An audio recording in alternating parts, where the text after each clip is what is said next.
Hello, welcome to my YouTube channel JSSR এর পক্ষ থেকে সকলকে জানাই স্বাগত। আজকে আমি প্রেডিক্টেবলের পার্ট 5 নিয়ে আলোচনা করব। এই পার্ট 5টাই লাস্ট পার্ট।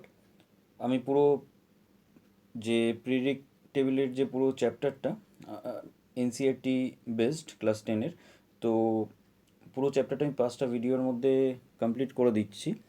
মানে এটাই হলো লাস্ট পার্ট। তো আমি আগের পার্টটায় টপ টু বটম এলিমেন্টগুলোকে সাজালে তাদের শেল নাম্বার বা গ্রুপস বা নিউক্লিয়ার চার্জ বা মেটালিক ক্যারেক্টার, এগুলোতে যে তফাতগুলো হয় সেগুলো আমি বলেছিলাম, সেগুলো নিয়ে আলোচনা করেছিলাম। তো আজকে left to right shell number, groups বা নিউক্লিয়ার চার্জ বা মেটালিক ক্যারেক্টারে কী কী ডিফারেন্ট আসছে সেগুলো নিয়ে আলোচনা করব। যারা আমার প্রিভিয়াস ভিডিওসগুলো দেখোনি তারা অবশ্যই আগে প্রিভিয়াস ভিডিওসগুলো দেখো, নাহলে কিন্তু এই ভিডিওটা কিছুই বুঝতে পারবে না। আমার প্রিভিয়াস ভিডিওস লিঙ্ক ডেসক্রিপশন বক্সে আর কমেন্ট সেকশানে তোমরা পেয়ে যাবে।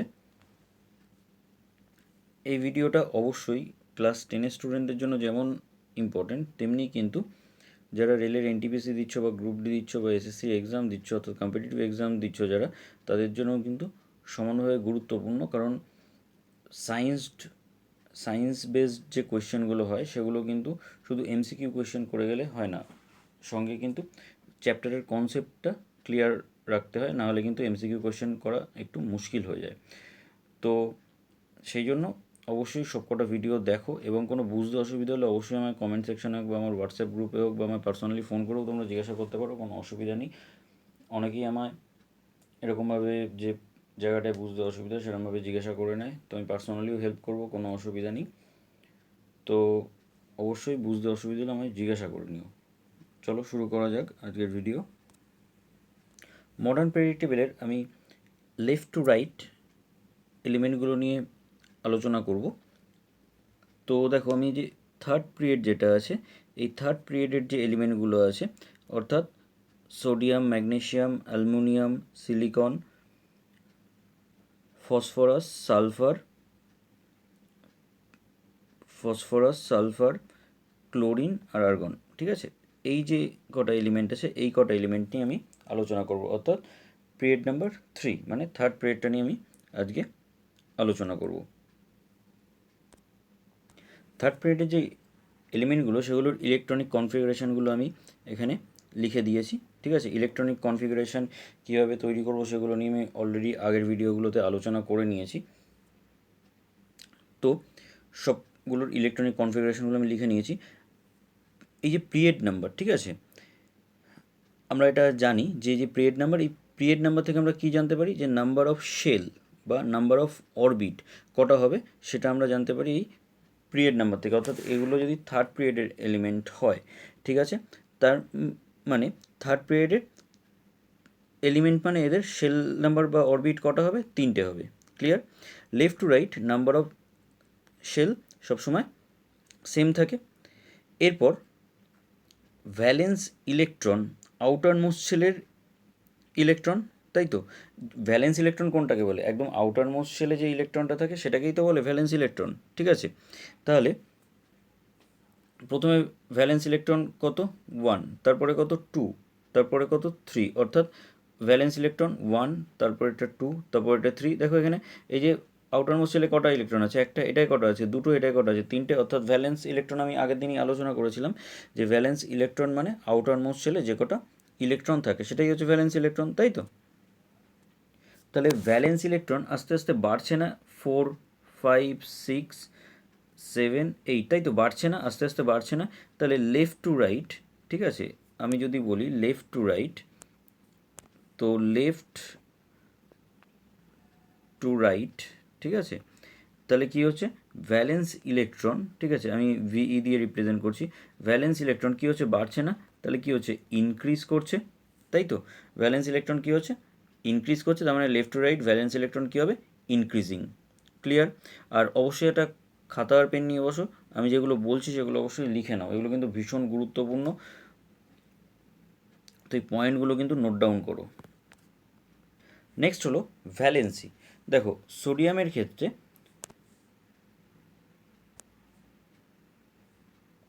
সরি জাস্ট মিনিট, হ্যাঁ দেখো সোডিয়ামের ক্ষেত্রে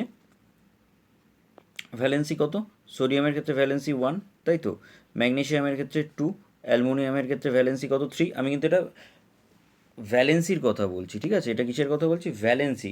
এর আগে বললাম ভ্যালেন্সি ইলেকট্রনের কথা। ভ্যালেন্সি মানে আমি আগের ভিডিওতেও বুঝিয়েছি, আমি তাও ছোট্ট করে একবার বলে দিচ্ছি, সেটা কি, যে ভ্যালেন্সি বলতে বোঝায় যে কোনো এলিমেন্ট কটা ইলেকট্রন দিচ্ছে বা নিচ্ছে বা কতগুলো শেয়ার করছে, সেটাই হচ্ছে ভ্যালেন্সি। ক্লিয়ার? তো এখানে অ্যালুমিনিয়ামের ক্ষেত্রে ভ্যালেন্সি কত 3, সিলিকনের ক্ষেত্রে কত 4, তারপরে নেক্সট ভ্যালেন্সি কত, এরপর কত হয়ে যাবে সেটা, এটা হয়ে যাবে 3 ফসফরাসের ক্ষেত্রে, সালফারের ক্ষেত্রে কত হবে 2, ক্লোরিনের ক্ষেত্রে 1, আর আর্গনের ক্ষেত্রে তো 0। ঠিক আছে, তো তার মানে ভ্যালেন্সি কী হচ্ছে, left to right, left to right, ঠিক আছে, ভ্যালেন্সি কী হচ্ছে 1 to 4, ঠিক আছে, 1 to 4 কী করছে, 1 to 4 প্রথমে ইনক্রিজ করছে, তাই তো, ফার্স্টে ইনক্রিজ করছে, ঠিক আছে, ফার্স্টে ইনক্রিজ করছে, এই যে প্রথমে 1, তারপরে 2, তারপরে 3, তারপরে 4, তার মানে কি লেফট টু রাইট ভ্যালেন্সি কী হচ্ছে 1 to 4 প্রথমে ইনক্রিজ করছে, তাই তো, তারপরে কী হচ্ছে, তাহলে 4 to 0 মানে কি হচ্ছে ডিক্রিজ করছে, তাই তো, এই যে তারপরে কি হচ্ছে, এই যে 4 3 2 1 0, তার মানে কি ডিক্রিজ করছে, তাই তো। তাহলে ভ্যালেন্সির ক্ষেত্রে কি বলবো, লেফট টু রাইট, প্রথমে ইনক্রিজিং তারপরে ডিক্রিজিং। ক্লিয়ার?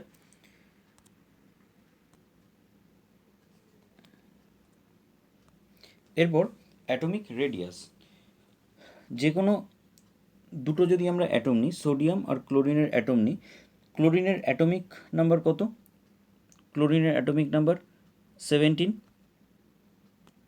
তাহলে প্রোটন কত আছে, প্রোটনও হবে 17, ঠিক আছে, এর অরবিট কটা, 3টে, অরবিট 3টে, সবারই অরবিট সেম, তাই তো, অর্থাৎ সোডিয়াম, ম্যাগনেসিয়াম, অ্যালুমিনিয়াম, সিলিকন সবারই অরবিট কটা, 3টে করে, তাই তো, তার মানে অরবিট সবার সেম। এবারে ইলেকট্রনিক চার্জ, সোডিয়ামের চার্জ কত 11, অর্থাৎ 11টা প্রোটন 3টে অরবিটকে ধরে আছে। ক্লোরিনের চার্জ কত 17, অর্থাৎ 17টা প্রোটন 3টে অরবিটকে ধরে আছে। অর্থাৎ কে বেশি স্ট্রংলি অরবিটগুলোকে ধরে রাখতে পারবে, যার নিউক্লিয়ার চার্জ বেশি, তাই তো, যার নিউক্লিয়ার চার্জ বেশি সেই স্ট্রংলি তার অরবিটগুলোকে ধরে রাখতে পারবে, তাই তো। সোডিয়াম আর ক্লোরিনের মধ্যে ওদের অরবিট কিন্তু সেম, কিন্তু ক্লোরিনের চার্জ বেশি, কিন্তু সাইজ ক্লোরিনের অ্যাটমের কম হবে, কারণ খুব স্ট্রংলি অ্যাটমটার অরবিটগুলো ধরে রাখবে ইলেকট্রনগুলো, কারণ চার্জ বেশি। মানে ভালো করে বোঝো, এখানে ক্লোরিনের চার্জ বেশি, তাই তো, তো ক্লোরিনের চার্জ বেশি হওয়ার জন্য কি করবে, ক্লোরিনের যে 3টে অরবিট আছে, ঠিক আছে, ক্লোরিনের যে 3টে অরবিট আছে, এগুলো কি করবে, খুব স্ট্রংলি ধরে রাখবে, তাই তো, ওর যে অরবিটগুলোকে খুব স্ট্রংলি ধরে রাখবে, ঠিক আছে, কারণ এর যেহেতু চার্জ বেশি, আমি এইমাত্র বললাম যে যার চার্জ বেশি হবে সে কী করবে, তার অরবিটগুলোকে বেশি স্ট্রংলি ধরে রাখতে পারবে, তাই তো, মানে আকর্ষণ ক্ষমতা বেশি হবে, তাই সাইজ কী হচ্ছে ডিক্রিজ হচ্ছে, তার মানে কি যদি এ স্ট্রংলি ধরে থাকে, ঠিক আছে, তাহলে কী হবে, এই যদি এরকমভাবে চেপে থাকে, তাই তো, মানে এর অরবিটগুলোকে যদিও নিজের দিকে কাছে টানতে থাকে, ঠিক আছে, তাহলে কী হবে, ওর অ্যাটমটা ছোট হবে, সেই তুলনায় সোডিয়ামের যে অ্যাটমটা, ঠিক আছে, সেইটা একটু তুলনামূলক বড় হবে, কারণ যেহেতু এর চার্জ কম, সেই জন্য কী করবে, এর যে অরবিটগুলো আছে সেগুলো একটু কম স্ট্রংলি ধরে থাকবে, সেই জন্য কী হবে, এর অ্যাটমটা ক্লোরিনের তুলনায় কিন্তু বড় হবে, তাই তো। তার মানে নিউক্লিয়ার চার্জ বাড়লে কী হচ্ছে, অ্যাটমের সাইজ কম হচ্ছে, অর্থাৎ left to right atomic size কী হচ্ছে ডিক্রিজ হচ্ছে, তাই তো। আমি যদি লেফট টু রাইট যাই তাহলে কী হচ্ছে, অ্যাটমিক সাইজ ডিক্রিজ হচ্ছে, কিন্তু অ্যাটমিক সাইজ নোবেল গ্যাসের ক্ষেত্রে বেড়ে যায়, ঠিক আছে, অ্যাটমিক সাইজটা কিন্তু নোবেল গ্যাসের ক্ষেত্রে বেড়ে যায়, কারণ 18 গ্রুপের এলিমেন্টগুলোর আউটার মোস্ট শেলে 8টা ইলেকট্রন থাকে, তাই তো, 18 গ্রুপের যে আউটার মোস্ট শেলটা সেটাই 8টা ইলেকট্রন থাকে, আর ইলেকট্রনগুলোর চার্জ সেম হওয়ার জন্য ওরা কী করে, একটার একটাকে রিপিল করতে থাকে, ঠিক আছে, কারণ সবারই চার্জ যেহেতু সেম, সেই জন্য কী করে একটার একটাকে রিপিল করে, ঠিক আছে, মানে ওদের আউটার মোস্ট শেলে যে ইলেকট্রন আছে কটা আছে, সেটা 8টা আছে, ঠিক আছে। তো এদের চার্জ সেম হওয়ার জন্য কী করে, এরা একটার একটাকে রিপিল করে। তো রিপিল করার জন্য কী হচ্ছে, ওদের মধ্যে দূরত্ব বেড়ে যাচ্ছে, তাই তো, তার মানে কি অ্যাটমিক সাইজ বেড়ে যায়, ঠিক আছে। নেক্সট আসছে কি metallic character, left to right metallic character. Metallic character মানে ইলেকট্রন লুজিং টেন্ডেন্সি, তাই তো। নন মেটালিক ক্যারেক্টার মানে ইলেকট্রন গেনিং টেন্ডেন্সি, যেটা আমি আগেই বলেছিলাম, ঠিক আছে, আগের ভিডিওগুলোতে বলেছিলাম। এবার ধরো আমি সোডিয়াম নিলাম, ঠিক আছে, কোনটা নিলাম, সোডিয়াম নিলাম, ঠিক আছে। তো এখানে সোডিয়াম একটা ইলেকট্রন লস করবে, তাই তো। ম্যাগনেসিয়াম দুটো ইলেকট্রন লস করবে। অ্যালুমিনিয়াম কটা ইলেকট্রন লস করবে, 3টে ইলেকট্রন লস করবে, তাই তো। তো কে বেশি এক্সাইটেড থাকবে ইলেকট্রন লস করার জন্য, সোডিয়াম বেশি এক্সাইটেড থাকবে, তাই তো। মানে সোডিয়াম সোডিয়াম ম্যাগনেসিয়াম আর অ্যালুমিনিয়াম, ঠিক আছে, এই তিনটের মধ্যে কে বেশি এক্সাইটেড থাকবে, সোডিয়াম বেশি এক্সাইটেড থাকবে, তাই তো। অ্যালুমিনিয়ামের 3টে লস করতে হবে, তার মানে কি বেশি টাইম লাগবে। সোডিয়ামের ক্ষেত্রে বেশি এক্সাইটেড থাকছে ইলেকট্রন লস করার জন্য, কারণ এর একটাই ইলেকট্রন আছে, তাই তো। সোডিয়ামের কি একটাই ইলেকট্রন আছে। লাস্ট শেল লাস্ট শেলে সোডিয়ামের একটা ইলেকট্রন আছে, তাই তো। তাহলে সাইজের অ্যাটমিক সাইজে ভ্যারিয়েশন আছে। সোডিয়ামের ক্ষেত্রে 11টা প্রোটন, 3টে অরবিট। ম্যাগনেসিয়ামের ক্ষেত্রে 12টা প্রোটন, 3টে অরবিট। অ্যালুমিনিয়ামের ক্ষেত্রে 13টা প্রোটন, 3টে অরবিট। তো সাইজ কী হচ্ছে, ধীরে ধীরে ডিক্রিজ হচ্ছে, যেটা আমি এইমাত্র বললাম। তাহলে মেটালিক ক্যারেক্টার দেখলে অ্যালুমিনিয়ামের সাইজ ছোট, মানে ইলেকট্রনগুলো খুব ভালোভাবে ধরে রাখবে, তাই তো। অ্যালুমিনিয়ামের সাইজ কী হবে, ছোটো হবে, তাহলে ইলেকট্রনগুলো খুব ভালো করে ধরে রাখবে। নিউক্লিয়াসের যে ফোর্স সেটা বেড়ে গেছে, তাই তো। ম্যাগনেসিয়ামের ক্ষেত্রে অ্যালুমিনিয়ামের থেকে একটু বড়, তাই তো। অ্যালুমিনিয়ামের থেকে যদি আমি মানে অ্যালুমিনিয়াম আর ম্যাগনেসিয়ামকে কম্প্যারিজন করি, ঠিক আছে, তাহলে কি হচ্ছে, তাহলে ম্যাগনেসিয়ামের অ্যাটমিক সাইজ বড় অ্যালুমিনিয়ামের থেকে, তার মানে অত স্ট্রংলি ধরে রাখবে না অ্যালুমিনিয়ামের মতো ওর অরবিটগুলোকে, ক্লিয়ার। আবার যদি আমি সোডিয়াম নিই, ঠিক আছে, তাহলে সোডিয়ামের অ্যাটমিক সাইজটা আরেকটু বেড়ে যাচ্ছে, তাই তো। তার মানে কি হচ্ছে, নিউক্লিয়াসের থেকে ইলেকট্রনগুলো আরও দূরে চলে যাচ্ছে, তাই তো, মানে নিউক্লিয়ার ফোর্স কম হচ্ছে, তাই ইলেকট্রন বের করাও খুব সহজ হয়ে যাবে। তার মানে কি সোডিয়ামের যে ইলেকট্রন লুজিং টেন্ডেন্সি সব থেকে বেশি হবে, আমি যেটা এইমাত্র বললাম। তাহলে ইলেকট্রন লস করার টেন্ডেন্সি কম হচ্ছে, মানে মেটালিক ক্যারেক্টার কম হচ্ছে। ইলেকট্রন লস করার টেন্ডেন্সি যদি কম হয়, তার মানে কি মেটালিক ক্যারেক্টার কমে যাচ্ছে। তাহলে left to right metallic character কী হবে, ডিক্রিজিং, ঠিক আছে। মেটালিক ক্যারেক্টার কী করছে, ডিক্রিজ করছে, ঠিক আছে। আর নন মেটালিক ক্যারেক্টার কী হয়, একদম উল্টো হয়। তাহলে মেটালিক ক্যারেক্টার যদি ডিক্রিজ হয়, তাহলে নন মেটালিক ক্যারেক্টার কী হবে, ইনক্রিজ হবে। তার মানে ইলেকট্রন লস করার টেন্ডেন্সি কম হচ্ছে, মানে ইলেকট্রন গেইন করার টেন্ডেন্সি বাড়ছে, ক্লিয়ার। নেক্সট হচ্ছে আয়োনাইজেশন এনার্জি। আমি ঠিক টপ টু বটম যেভাবে আমি বুঝিয়েছিলাম, ঠিক লেফট টু রাইটও কিন্তু আমি সেইভাবেই একদম পরপর স্টেপ বাই স্টেপ বুঝিয়ে দিচ্ছি, ঠিক আছে। নেক্সট হচ্ছে কি আয়োনাইজেশন এনার্জি, ঠিক আছে, দিয়ে আমি শর্টে লিখলাম। তো হোয়াট ইজ আয়োনাইজেশন এনার্জি, ঠিক আছে। আয়োনাইজেশন এনার্জি মানে কোনো এলিমেন্টের অ্যাটম থেকে যে ইলেকট্রন বার করার জন্য কতটা এনার্জি অ্যাপ্লাই করতে হবে, ঠিক আছে, this is call ionization energy. যদি ইলেকট্রন বার করতে হয়, ধরো সোডিয়ামের ক্ষেত্রে, ঠিক আছে, সোডিয়ামের ক্ষেত্রে প্রথমে বলি ইলেকট্রন সব থেকে তাড়াতাড়ি বার করা যাবে, তাই তো। ম্যাগনেসিয়ামের কিন্তু অতটা তাড়াতাড়ি বার করা যাবে না ইলেকট্রন, তাই না। আবার অ্যালুমিনিয়ামের ক্ষেত্রে অত মানে সোডিয়ামের থেকে, আমি আবার যদি সোডিয়াম আর অ্যালুমিনিয়ামের কম্প্যারিজন করি, তাহলে অ্যালুমিনিয়ামের ক্ষেত্রে কিন্তু আরও একটু বেশি টাইম লাগবে ইলেকট্রন বার করতে, কারণ অ্যালুমিনিয়ামের যে অ্যাটম তার যে নিউক্লিয়াস, মানে অ্যালুমিনিয়ামের যে নিউক্লিয়াস, ঠিক আছে, অ্যাটমের যে নিউক্লিয়াস, সেই নিউক্লিয়াস ইলেকট্রনগুলোকে কী করবে, সব থেকে বেশি ফোর্স দিয়ে ধরে রাখার চেষ্টা করবে, মানে ইলেকট্রনগুলো বের হওয়ার চান্স কমে যাবে, তাই তো। ইলেকট্রনগুলো বার করতে হলে সব থেকে বেশি এনার্জি কোথায় লাগবে ইলেকট্রন বার করার জন্য?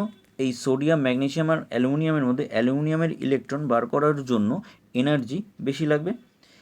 সোডিয়াম নিজেই ইলেকট্রন দিতে চায়, তাই তো, তাই অত এনার্জি লাগবে না। তার মানে সোডিয়ামের আয়োনাইজেশন এনার্জি কম হবে, ম্যাগনেসিয়ামের বেশি হবে, অ্যালুমিনিয়ামের আরও বেশি হবে। মানে যদি আমি লেফট টু রাইট বলি, তাহলে left to right ionization energy কী হচ্ছে, ইনক্রিজ করছে। ক্লিয়ার? আয়োনাইজেশন এনার্জি কী হচ্ছে, ইনক্রিজ করছে। নেক্সট হলো ইলেকট্রন অ্যাফিনিটি, তাই তো। মানে মনে করো আমি একটা অ্যাটম রয়েছে, ঠিক আছে, তার বাইরে আমি একটা ইলেকট্রন রেখে দিলাম, ঠিক আছে। তো এই ইলেকট্রনটাকে কে সব থেকে তাড়াতাড়ি টেনে নিচ্ছে, ঠিক আছে, অর্থাৎ কার ফোর্স সব থেকে বেশি, সেটাই অ্যাকচুয়ালি বোঝাচ্ছে ইলেকট্রন অ্যাফিনিটি। ধরো সোডিয়ামের ক্ষেত্রে, ঠিক আছে, ইলেকট্রন তাড়াতাড়ি ছেড়ে দিতে চায়, কারণ নিউক্লিয়াস থেকে ইলেকট্রনগুলো ডিস্টেন্স অনেক বেশি, তাই তো। সোডিয়ামের ক্ষেত্রে নিউক্লিয়াস থেকে, ঠিক আছে, যে ইলেকট্রনগুলো আছে, ঠিক আছে, সেগুলোর ডিস্টেন্স কী আছে, অনেক বেশি আছে, অত স্ট্রং ফোর্স এদের মধ্যে নেই। কিন্তু অ্যালুমিনিয়ামের ক্ষেত্রে সাইজ ছোট হয়ে যাচ্ছে, তাই তো। যখন আমি সোডিয়ামের পর ম্যাগনেসিয়াম, তারপরে যখন আমি অ্যালুমিনিয়ামে যাচ্ছি, তখন কী হচ্ছে, অ্যাটমের সাইজ ছোট হচ্ছে। আমি যেটা এইমাত্র কিছুক্ষণ আগে বোঝালাম কেন ছোট হচ্ছে, সেটাও আমি বোঝালাম, তাই তো। কারণ ওর নিউক্লিয়াস, মানে ওর যে প্রোটনটা, ঠিক আছে, প্রোটন বেশি, তার মানে কি চার্জ বেশি, তো চার্জ বেশি হয় কি, অরবিট তো সবারই সেম, তো কী হচ্ছে, বেশি ফোর্স দিয়ে ধরে রাখছে, তাই তো, অ্যালুমিনিয়াম। তো তার মানে কি সাইজ ছোট হয়ে যাচ্ছে, তার মানে নিউক্লিয়াস ফোর্স বেড়ে যাচ্ছে। তার মানে বাইরে একটা যদি ইলেকট্রন আমি রেখে দিই, তাহলে সোডিয়াম, ম্যাগনেসিয়াম আর অ্যালুমিনিয়ামের মধ্যে কে ইলেকট্রনটাকে তাড়াতাড়ি অ্যাট্রাক্ট করার চেষ্টা করবে, যার ডিস্টেন্স কম হবে সেই করবে, মানে অ্যাটমিক সাইজ যার কম হবে, তাই তো।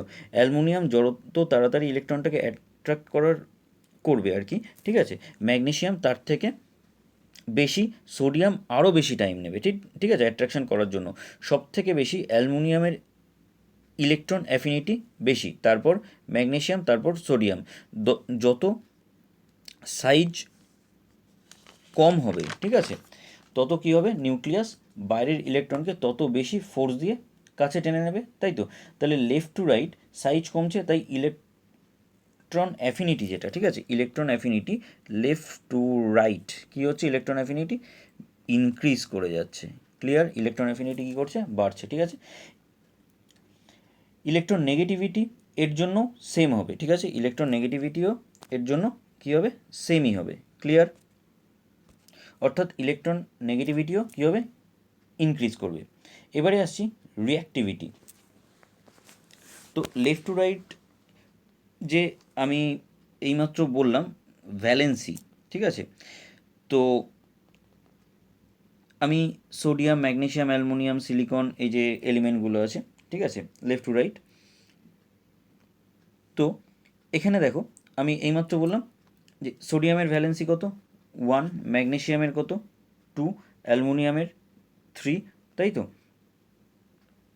সিলিকনের 4, ঠিক আছে, ফসফরাসের কত, 3, মানে এবারে কমছে, তাই তো, সালফারের কত, 2, ক্লোরিনের কত, 1, ঠিক আছে, আর আর্গনের তো 0, এটা আর্গনটা দরকার নেই। তো যার ভ্যালেন্সি যত কম, ঠিক আছে, সে তত বেশি রিঅ্যাক্টিভ হবে। ক্লিয়ার? মানে যার ভ্যালেন্সি যত বেশি কম কম হবে, ঠিক আছে, তো তাহলে কী হবে, সে তত বেশি রিঅ্যাক্টিভ হবে। সোডিয়াম বেশি এক্সাইটেড থাকবে ইলেকট্রন লস করার জন্য, তাই তো। তারপর ম্যাগনেসিয়াম, তারপরে অ্যালুমিনিয়াম, সব থেকে বেশি রিঅ্যাক্টিভিটি সোডিয়াম, তারপর ম্যাগনেসিয়াম। কিন্তু ফসফরাস থেকে আবার কিন্তু ভ্যালেন্সি কী হচ্ছে, রিডিউস করছে, তাই তো, মানে রিঅ্যাক্টিভিটি বাড়বে। যেহেতু এটা ভ্যালেন্সি রিডিউস হচ্ছে, তো সেই জন্য কী হবে, রিঅ্যাক্টিভিটি বাড়বে। ভ্যালেন্সি প্রথমে তাহলে কী হবে, প্রথমে বাড়ছে ভ্যালেন্সি, তাই তো, প্রথমে ভ্যালেন্সি আস্তে আস্তে দেখো বাড়ছে 1, 2, 3, পরে কী হচ্ছে, পরে কমছে, মানে রিঅ্যাক্টিভিটিটা কী হবে, রিঅ্যাক্টিভিটি হবে উল্টো হবে, তাই তো। যার ভ্যালেন্সি যত কম সে তত বেশি রিঅ্যাক্টিভ। যদি ভ্যালেন্সি কারোর 1 হয় আর কারোর 2 হয়, মনে করো সোডিয়ামের ভ্যালেন্সি 1, ঠিক ঠিক আছে, তাই তো? আমরা তো জানি সোডিয়ামের ভ্যালেন্সি 1, ম্যাগনেসিয়ামের কত 2, তাই তো? তবে বেশি রিঅ্যাক্টিভ হবে যার ভ্যালেন্সি 1, যার ভ্যালেন্সি 1 সে বেশি রিঅ্যাক্টিভ হবে। তারপরে কিন্তু 2 এরকমভাবে যাবে, ঠিক আছে? তাহলে রিঅ্যাক্টিভিটি অনুযায়ী কী হলো, লেফট টু রাইট যদি আমি রিঅ্যাক্টিভিটিটা কি দেখি, তাহলে কী হবে, প্রথমে প্রথমে কী হচ্ছে, প্রথমে ডিক্রিজ করছে, তাই তো? প্রথমে ডিক্রিজ করছে, তারপরে কী হবে, তারপরে ইনক্রিজ করছে। ক্লিয়ার? তাহলে রিঅ্যাক্টিভিটিটা প্রথমে লেফট টু রাইট, প্রথমে ডিক্রিজ, তারপরে ইনক্রিজ। ক্লিয়ার? আশা করি বোঝাতে পেরেছি। তো আমি এই ভিডিওটা অনেক ছোটোই হয়েছে, আগের যে ভিডিওসগুলো আছে সেগুলোর মতো অতটা বড় হয়নি, না এর আগের ভিডিওটাও ছোটোই হয়েছে অবশ্য, তার আগের ভিডিওগুলো 30 মিনিটস হয়ে গেছে। তো আমায় সবাই একটু বলছিল ছোট ভিডিও দেওয়ার জন্য, তো এটাও ছোটোই হয়েছে। আর পুরো চ্যাপ্টারটাই কিন্তু আমি কমপ্লিট করে দিয়েছি। যদি কারোর কোনো বুঝতে অসুবিধা হয় অবশ্যই কিন্তু আমায় কমেন্ট সেকশানে হোক বা আমার হোয়াটসঅ্যাপ গ্রুপে হোক বা আমায় কল করে হোক আমায় জিজ্ঞাসা করে নিও, কোনো অসুবিধা নেই। আমি কিন্তু এরকম আমায় অনেকেই কল করে বা SMS করে বা হোয়াটসঅ্যাপে জানায়, আমি কিন্তু তাদের বলে দিই, ঠিক আছে, যে জায়গাটায় প্রবলেম হয়, তো সেটা নিয়ে কোনো প্রবলেম নেই, ঠিক আছে? আর যারা আমার প্রিভিয়াস ভিডিওসগুলো দেখোনি তারা কিন্তু এই ভিডিওসটা শুধু দেখে বুঝতে পারবে না, তো অবশ্যই কিন্তু প্রিভিয়াস ভিডিওসগুলো আগে দেখে নাও, ঠিক আছে? আর এখান থেকে কিন্তু প্রচুর কোয়েশ্চেন্স আছে, প্রচুর কোয়েশ্চেন্স আছে, সেটা তুমি ক্লাস 10-এর স্টুডেন্ট হও আর কম্পিটিটিভ এক্সামের স্টুডেন্ট হও, ঠিক আছে? তো প্রচুর পরিমাণে কোয়েশ্চেন আসে। তো অবশ্যই ভিডিওসগুলো খুব মন দিয়ে দেখো, ভালো করে দেখো। আর প্রচণ্ড আমি একদম লাইন বাই লাইন একদম যাকে বলে বোঝানো সেরকমভাবেই কিন্তু বুঝিয়ে দিয়েছি। ক্লিয়ার? প্রিভিয়াস ভিডিওসগুলোর লিঙ্ক আমার ডিসক্রিপশান বক্সে থাকবে আর কমেন্ট সেকশানেও থাকবে। আর আমি NCERTর যে ক্লাস 9 আর 10-এর ফিজিক্স, কেমিস্ট্রি আর বায়োলজি আছে, এই তিনটেই আমি চ্যাপ্টার ওয়াইজ আস্তে আস্তে সব শেষ করব। ওকে? আর কারোর কোনো প্রবলেম হলে বারবারই বললাম আমায় জিজ্ঞেস করে নাও। আর ভিডিওটা ভালো লাগলে অবশ্যই লাইক আর শেয়ার করতে ভুলো না। আর যারা আমার চ্যানেলে নতুন তারা অবশ্যই সাবস্ক্রাইব করো। Thank you.